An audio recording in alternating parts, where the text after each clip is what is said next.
सनातन धर्म ज्ञान गंगा चैनल में आप सभी का स्वागत है। मेरे प्यारे कृष्ण भक्तों, आप सभी को जय श्री कृष्णा। श्री भगवान आप सभी का जीवन आनंदमय, मंगलमय, भक्तिमय तथा धर्म की राह में प्रशस्त करें, ऐसी मेरी श्री भगवान जी से प्रार्थना है। मेरे प्यारे कृष्ण भक्तों, सनातन धर्म ज्ञान गंगा चैनल में इस वक्त हम लोग श्रीमद् भगवद गीता के ज्ञान को समझ रहे हैं, जिसके तहत हम अध्याय 3 के श्लोक 12 तक हिंदी के सरल रूप में समझ चुके हैं।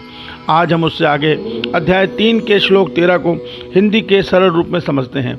जय श्री कृष्णा।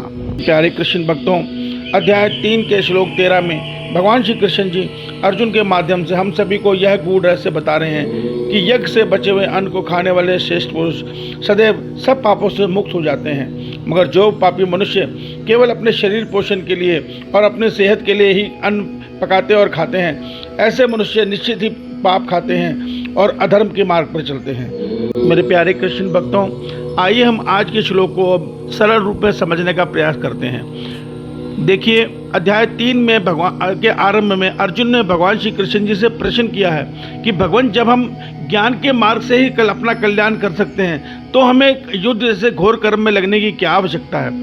तो उसी के जवाब में भगवान हम कृष्ण जी हम सभी संसार के मनुष्यों को कर्म की महिमा बता रहे हैं, जिसमें भगवान श्री कृष्ण जी ने पिछले श्लोकों में हमें बताया कि किस प्रकार परमात्मा सृष्टि के आरंभ में यज्ञ कर्म अर्थात निष्काम कर्म की भावना से इस सृष्टि की रचना करते हैं। उनको इस सृष्टि में कुछ पाने की इच्छा नहीं होती, पर फिर भी वो मानव मात्र के कल्याण के लिए जीवात्मा इस संसार में कर्म करके मोक्ष को पा सके या ज्ञान योग के द्वारा ईश्वर को पा सके, इसलिए सृष्टि की रचना करते हैं। फिर सृष्टि के देवताओं की रचना करते हैं और वो देवता भी यज्ञ कर्म अर्थात निष्काम कर्मों के द्वारा सदैव इस सृष्टि का भरण पोषण और इस सृष्टि को संचालित रूप से सुचारू रूप से संचालित करते रहते हैं। और भगवान कहते हैं ये सृष्टि तभी सुचारू रूप से चल सकती है जब सृष्टि की प्रजा भी निष्काम भाव से सृष्टि के हित में और प्राणी मात्र के हित में निष्काम भाव से कर्म करे।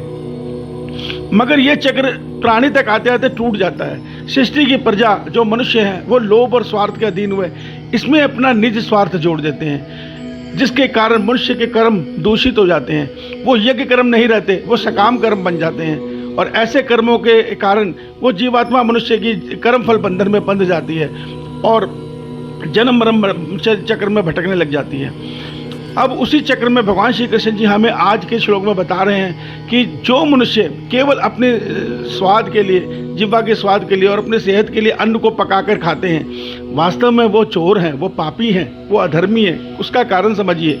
देखिए, एक अन्न जो वृक्ष पर उगता है वो उसको सृष्टि या प्रकृति उस अन्न को उगाती है और वो अन्न पककर हम तक पहुंचता है। और उस अन्न को जब हम केवल अपने स्वार्थ के लिए उसका उपयोग करते हैं, अपने देवताओं को और अपने ईश्वर को भूल जाते हैं, तो ये पाप है। और दूसरा इसमें गूढ़ रहस्य एक और छुपा हुआ है कि वृक्ष जो है वो उसमें भी जीवन है। और भगवान श्री कृष्ण जी कहते हैं कि जब उससे हम अन्न लेते हैं तो वो अन्न भी वास्तव में तामसी ही है। देखिए, जब हर वृक्ष में, हर पौधों में जब जीवन है तो उनसे प्राप्त अन्न कैसे सात्विक हो सकता है? वो अन्न भी वास्तव में तामसी ही होता है। तो भगवान श्री कृष्ण जी हमें यह गूढ़ रहस्य बता रहे हैं कि दो तरीके से देखिए, एक तो हम देवताओं का हमें ऋण मानना चाहिए कि वो हमें सुंदर अन्न दे रहे हैं, जो धरती माँ है या वायु है, अग्नि है, जल है, ये सब अपनी शक्तियों से उस अन्न को पोषित करके हम तक पहुंचा रहे हैं। और इन सबको सृष्टि को रचने वाले ईश्वर ने ये सारी विधा को रचा है। तो हर मनुष्य का कर्तव्य है कि वो अपने इस अन्न को खाने से पहले अपने ईश्वर को और अपने देवताओं को अर्पण करे, तब उसके बाद उस अन्न को ग्रहण करे। मगर जो मनुष्य इन सबको भूल कर केवल अपने स्वाद के लिए, अपनी जिह्वा के स्वाद के लिए, अपनी सेहत के लिए अन्न को खाता है और किसी को कुछ अर्पण नहीं करता, तो भगवान कहते हैं वो पाप है। अब देखिए, दूसरी दृष्टि जो तामसी दृष्टि है, इसीलिए हमारे सनातन धर्म में ये विधा बनाई गई है कि हम जो भी अन्न पकाएं पहले उसको ईश्वर का भोग लगाएं। ईश्वर अर्थात वो परमात्मा जिसने सबको रचा है, वो परमात्मा को मनुष्य दो रूप में पूजता है, या तो निर्गुण स्वरूप में या सगुण स्वरूप में। तो मनुष्य अगर उनको निर्गुण स्वरूप में पूजता है तो उनके निराकार स्वरूप का भोग लगाए, और वो अगर सगुण स्वरूप में पूजता है तो उनको श्री राम रूप में या श्री कृष्ण जी रूप में उनका प्रेम से भोग लगाए। जो अन्न भगवान ईश्वर ग्रहण करके उस गुण अन्न के सारे तामसी गुण ग्रहण अपने अंदर हर लेते हैं और उसके अंदर सात्विक गुण दे देते हैं, वो प्रसाद बन जाता है।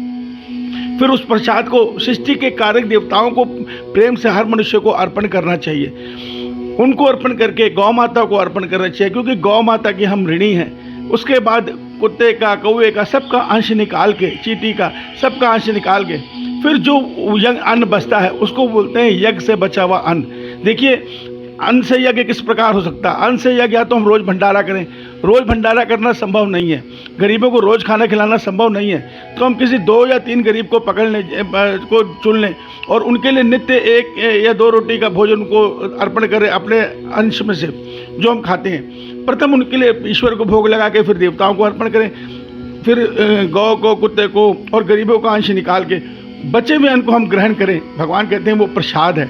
और ऐसे ही अन्न को खाने वाले मनुष्य सदैव सात्विक गुण को प्राप्त करते हुए परमात्मा की भक्ति की ओर आकर्षित होते हैं। वो धर्म की मार्ग पर चलने के लिए परमात्मा के द्वारा प्रेरित किए जाते हैं। तो मेरे प्यारे कृष्ण भक्तों, आज धरती में इस सत्य को कोई नहीं बताता। आज तो हम अन्न को बनाते बनाते ही चखते रहते हैं।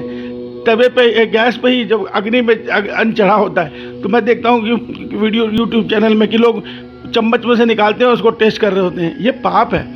देखिए, जिसने हमें यह अन्न दिया है, प्रथम हमें उनका अंश निकालना चाहिए, हमें उनका कृतज्ञ होना चाहिए, हमें अपने ईश्वर का, अपने देवताओं का ऋण मानना चाहिए और प्रेम से उनको अर्पण करके, उनकी सृष्टि को अर्पण करके फिर उस अन्न को ग्रहण करना चाहिए। भगवान श्री कृष्ण जी हमें यही समझा रहे हैं। तो जो यज्ञ चक्र परमात्मा शुरू करते हैं उसको निष्काम भाव से देवता तो चलाते हैं, मगर हम मनुष्य निज स्वार्थ में आके उस चक्र को तोड़ देते हैं। उसका नतीजा आप देख लीजिए, सृष्टि विकार की ओर बढ़ रही है, सृष्टि में पाप बढ़ रहा है, सृष्टि में अनाचार बढ़ रहा है, सृष्टि में महामारियां बढ़ रही हैं, सृष्टि में प्राकृतिक आपदाएं बढ़ रही हैं। इस सत्य को समझिए। भगवान श्री कृष्ण जी कर्म की महिमा तो बता रहे हैं, मगर कर्म में ये भी बता रहे हैं कि आप विकर्म मत करो, अपनी फल इच्छा के कर्म मत करो, निज स्वार्थ के लिए कर्म मत करो, सदैव जनहित के लिए, संसार हित के लिए और प्राणी मात्र के हित के लिए कर्म करो।